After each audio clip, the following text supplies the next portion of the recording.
I want to begin this khutbah with a supplication that the Prophet made, sallallahu alaihi wasallam. Allahumma inni a'udhuka min ilmin la yanfa'u. Oh Allah, I seek refuge with you from knowledge that don't benefit you. I pray Allah the Almighty to bless all of you, your family, to keep you safe. And I ask Allah to bless my tongue, what I feel in my heart. How blessed it is to be Muslim. Al-Muslimu akhul Muslim. The Muslim is a brother to a Muslim. لا تدخلوا الجنة حتى تؤمنوا ولا تؤمنوا حتى تحبوا. The Prophet, peace and blessing be upon him, said, you're not going to go to Jannah until you believe. You will not believe until you love one another. We talk about brotherhood, but do we really appreciate what it is, especially now? This country right now is in deep need of guidance. The Prophet, peace and blessing be upon him, said that Allah said, يا عبادي خلق ضال إلا من هديت فاستحدوني أحدكم. Oh my slaves, every one of you are misguided unless I guide you. Therefore ask me and I will guide you. No wonder, at least 17 times a day, Muslim says, اهدنا الصراط المستقيم. Guide us on the straight path. Right now, our nation is in need of guidance. Sir Isaac Newton said, I can calculate the movement of the stars, but not of the madness of man. Who are we? On the one hand, لَقَدْ خَرَجْنَا بَنِي آدَمَ, we have honored the children of Adam. Who are the children of Adam? النَّاسُ كُلُّهُمْ بَنُو آدَمَ وَآدَمٌ تُرَابٌ. Mankind, all of them are the children of Adam. The Jews, the Christians, and the Muslims agree in their book, the identity of the first person, Adam. We ain't derived from no monkeys. We are Bani Adam, we're the children of Adam. And we have relationship with one another. Allah has honored us, but we as human beings must admit we are Johnny come lately. We are Johnny come lately. When did Allah created us when everything else was already here? The earth is here, the animals are here, the jinn is here, the angels are here, everybody is here, and the last one, man. Human beings. But we got problems. And the Prophet, peace and blessing be upon him, put it this way, إِنَّمَا أَنَا بَشَرٌ. I am only a human being. Let me give you some context. When he said that, he said it on a number of occasions. Let me give you this particular occasion. The Prophet, peace and blessing be upon him, went to Medina, and the people were pollinating date palms. And he said, what are you doing? They said, it makes more fruit. So the Prophet, peace and blessing be upon him, said, maybe you should do it. So they stopped doing that. And the fruit was ruined. And they came to the Prophet, Ya Rasulullah, you told us we shouldn't do it, and now look what happened. And listen to what the Prophet said, alayhi salatu wasalam. He says, إِنَّمَا أَنَا بَشَرٌ إِذَا أَمَرْتُكُمْ بِشَيْءٍ مِّن دِينِكُمْ فَخُذُوا بِهِ. I'm only a human being. When I order you to do something of your religion, you take it. وَإِذَا أَمَرْتُكُمْ بِشَيْءٍ مِّن رُؤْيٍ فَإِنَّمَا أَنَا بَشَرٌ. And when I give you something, a commandment from my own opinion, I'm only human. Why is that important? That's very significant for right now, the time that we're living in right now. We have to have leadership that's humble and realize that we are all human beings. And we all make mistakes. And this is why the beauty of brotherhood. You know, there's a statement, it's an idiom. Malcolm X used to say it. He said, whenever you see me wrong, pull my coat. I don't know if you ever heard that, pull my coat, right? So it's not literal, it's figurative. Pull my coat, meaning tell me, advise me. In the Quran, Allah mentions, استغفرهم أو لم تستغفرهم إن تستغفرهم 70 مرة فلن يغفر الله لهم.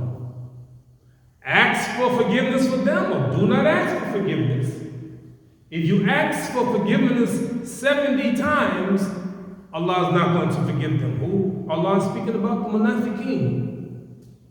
So Abdullah ibn Abdullah Ubay ibn Salul came to the Prophet ﷺ and said, my father has died.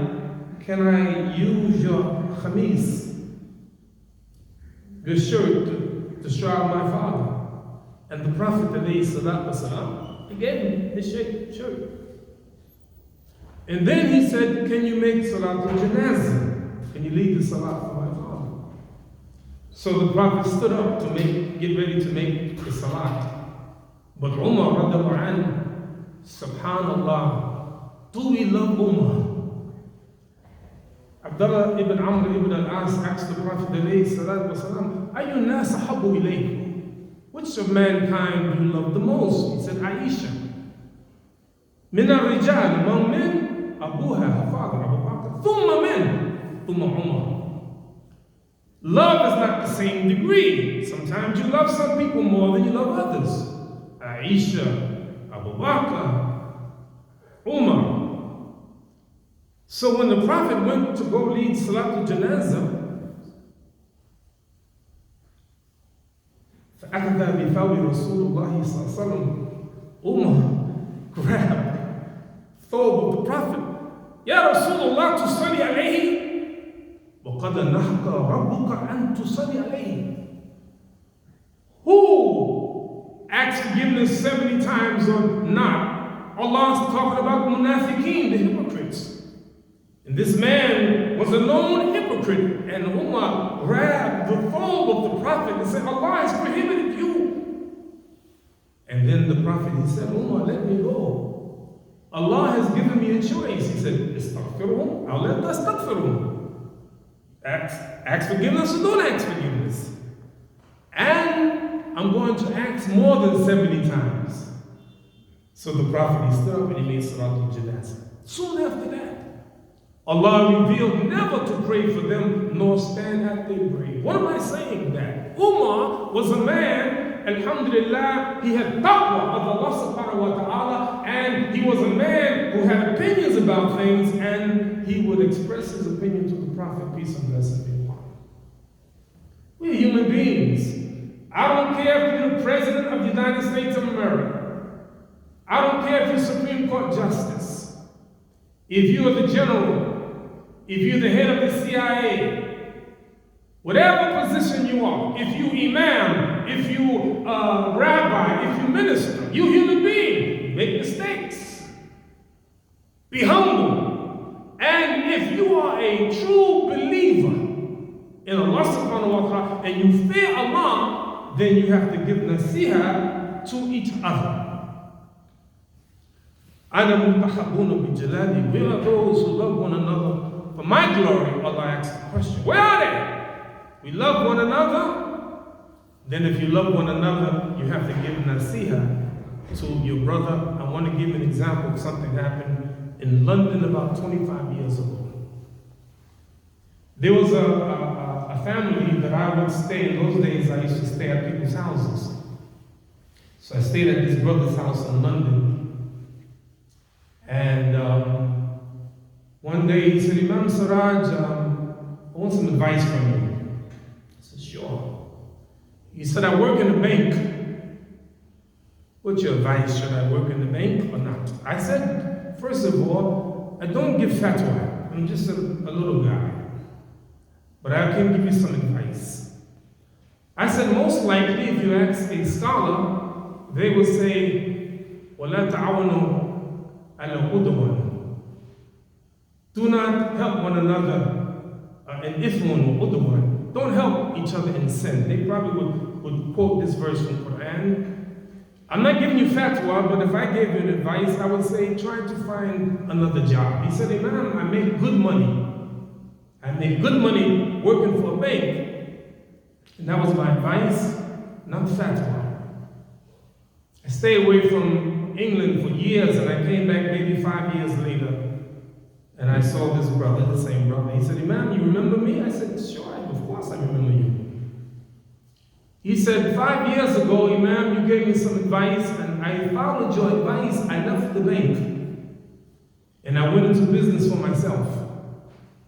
And do you know, Imam, I now make 3 times more money than I did in the bank. 2 of my sons hafiz the Quran. And my 3rd child, a daughter, about to become hafiz of Quran.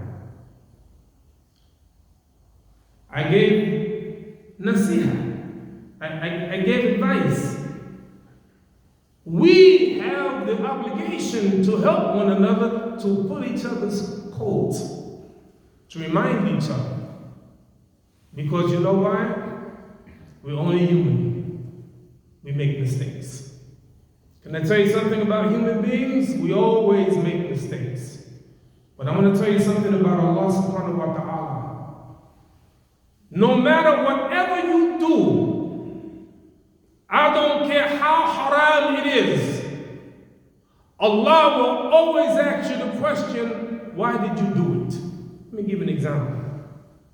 There was a man years ago who gathered his sons together and said that I want you, when I die, I want you to promise me that you burn my body until it becomes ashes. And then you wait for a windy day, go to the ocean and throw my ashes in the river. I have done no good. I have done no good but do this for me. And he died, and they followed his instructions. Allah gathered the ashes together and brought the man back to life and asked him this question. Allah knows the answer. He's asking the question for us to learn the lesson. Allah will ask the question, why did you do that? The man said, Min khashyatika ya Rabb. Because of fear of you, my Lord. Allah forgave him. Allah will always ask you the question. There was one time that I found in all my studies that Abu Bakr radiallahu anhu disobeyed the Prophet once. Let me give you his disobedience.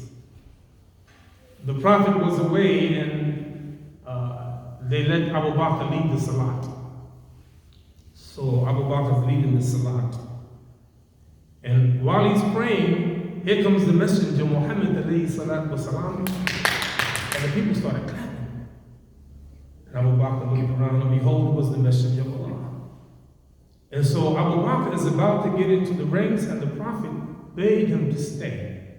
Stay. Abu Bakr said, Allahu Akbar. And he went back into the ranks. And the Prophet alayhi salatu wasalam came and he prayed. And when the prayer was over, he said, Abu Bakr, what prevented you from continuing the prayer when I ordered you to? He said, Ya Rasulullah, it's not befitting that I would lead you into Salat. No problem. Can I prove Allah will always ask you a question? Let me give you a classical example. Remember, Allah gave the commandment to all the angels to bow down to Adam?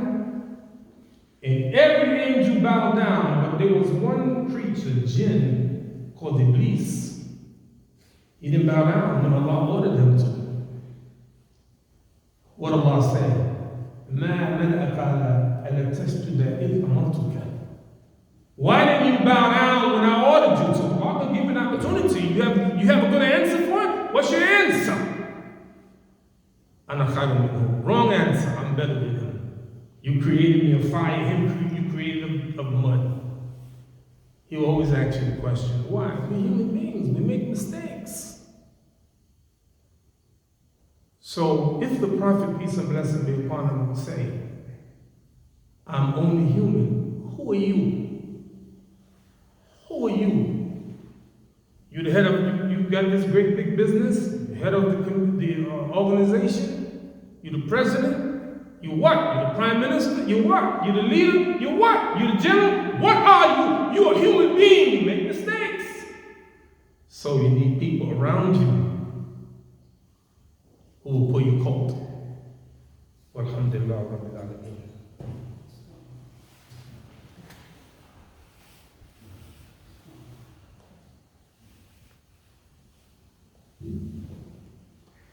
Bismillah ar-Rahman ar-Rahim, alhamdulillah Rabbil Alameen. Brothers, my advice today, do not be afraid to stand up and give good nasihah. Our nation right now is in need of good advice. It is. And you, Muslims, we have the obligation, if we know the truth, to give the truth. Our iman is being tested. Yeah. All iman is not the same, it's different degrees. This is why the Prophet, peace and blessing be upon him, said, من رأى منكم منكر فليغيره بيده. Whoever sees an evil, let him change it with his hand. And if he can't change it with his hand, then change it with his tongue. And if he can't change it with his tongue, change it with his heart. And this is the weakness of faith. So we have to do something. Arnold Toynbee, the greatest historian of our modern time, he said, of the 22 civilizations that appeared, 19 of them collapsed when they reached the moral state that the United States is in now. He said that years ago. I don't know if you can see, our country's in trouble. Our country's in deep trouble. Say what you want to say about the President of the United States of America. Say what you want to say about Donald Trump. Say he's this or that. Never forget, more than 74 million people voted for him. He needs nasihah. Is it to our advantage to give it? Of course. How did the Prophet put it? Sallallahu Alaihi Wasallam, he said, he gave the example of a boat and good people and bad people in the boat. And the bad people begin to drill a hole in the boat. And the Prophet said, if you stop him, you save him and yourself. If you let him go, you will destroy him and yourself. Our country needs nasihah right now. It does. Who has it? The Muslims. And this is why the Prophet, peace and blessing be upon him, he said to Mu'adh to Yemen, he said, فَيَكُونَ أَوْلَى مَنْ تَدْعُوهُمْ أَن يُوَحِّدُ اللَّهَ تَعَالَى. Let the first thing that you invite them to is the oneness of Allah. And when they accept that, then inform them that Allah has made it incumbent upon them to pray 5 times a day. And when they pray 5 times a day, then tell them Allah has made it incumbent upon them to pay zakat. I'm going to finish with this, and I want to recognize the greatness, the intelligence, the wisdom of Aisha radiallahu anha. Subhanallah. Allah is great. Wallahu ya'lamu wa antum la ta'lamun. Allah knows and you don't know. First thing you do, invite them to the oneness of Allah. If you want to save America or save the world, you've got to tell them about Allah. Someone once said that the most important knowledge you can ever have is the knowledge of yourself. I do believe that the knowledge of self is important, but the most important knowledge you can ever have is the knowledge of Allah subhanahu wa ta'ala. Let them know. Because everything you do, you're Abdullah. You're the slave of Allah. You do it for Allah. And you follow the wisdom of Allah subhanahu wa ta'ala. Let me give you one example and then I finish. If I would ask you, do you think that drugs is a big issue in this country? You would say yes. Some 87,000 people died last year from drug overdose. People spend more money on illegal drugs than they do on food, clothing, shelter, health, education. They spend more money on illegal drugs. It's a problem. Drugs is a huge problem. People die. Accidents to drugs. Suicide because of drugs. How do you deal with it as a Muslim? You got to use the wisdom of Allah subhanahu wa ta'ala, how He did it. Let me give an example. Do you think there were drug problems 1,400 years ago? You bet it was. Alcohol problem, it was. And you know what? Seemingly, Allah didn't even mention it. First 13 years in Mecca, Allah never talked about intoxicants. 13 years, never mentioned it, not once in the Quran. Wasn't until 4 years later in Medina, Allah finally mentions it. But He didn't mention it because He initiated it. Listen to what He said. يَسْأَلُونَكَ عَنِ الْخَمْرِ وَالْمَيْسِرِ. They're asking you, Muhammad, about intoxicants and gambling. He's not saying it. They're asking, why are you asking? Because something is happening. Allah is putting something in the human being that makes them ask the question. Still, it's not prohibited. One day, Sahaba making prayer, and one of them leading the Salat was drunk. And he's leading the Salat, he's drunk, and he messes up. يا الذين آمنوا لا تقربوا الصلاة وأنتم سكارى حتى تعلموا ما تقولون. O you who believe, do not approach prayer while you are intoxicated until you know what you're saying. And finally, Anas ibn Malik was in Medina serving the companions of the Prophet alcohol. And they hear this noise outside. And Abu Talha said, go see what's happening. He goes out there, and a man has said, Khamra has been prohibited. Abu Talha ordered them to pour the wine out in the streets, and they said the wine was poured in the streets of Medina. You say, so Imam, so what's your point? The point is this. Aisha radiallahu anha, she said, had Allah first revealed, لا تشربوا خمرا, do not drink intoxicants. لقالوا لا ندعو خمرا أبدا. The people would have said, we will never give up alcohol. We will never give up intoxicants. And if Allah had first revealed, do not commit zina, they would have said, we would never give up zina.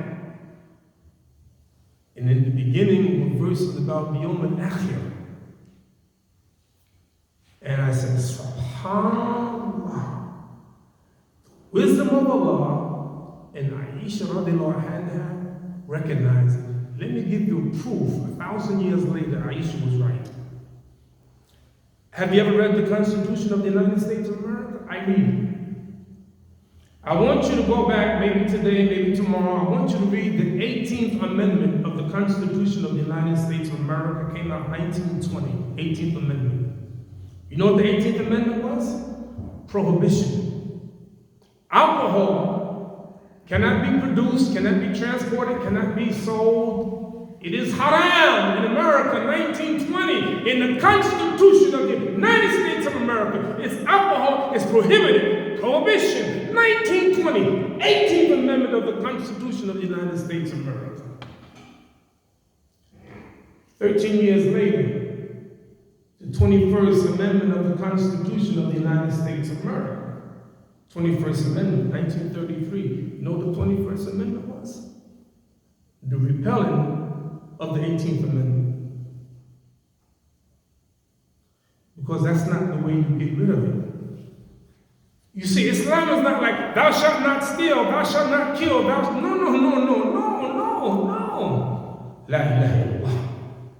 First, and then what Allah prohibited, after you have Imam. La taqrabu zina, don't go near zina. Because you do it the right way. So brothers and sisters around, alhamdulillah, to be Muslim, but we have obligation and responsibility. Help you one another.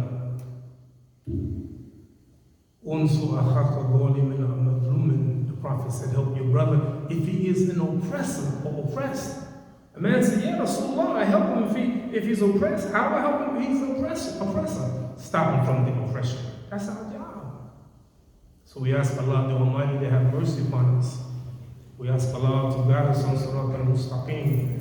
We ask Allah to accept our ibadah for Him. ربنا تقبل منا إنك أنت السميع العليم. ربنا لا تؤاخذنا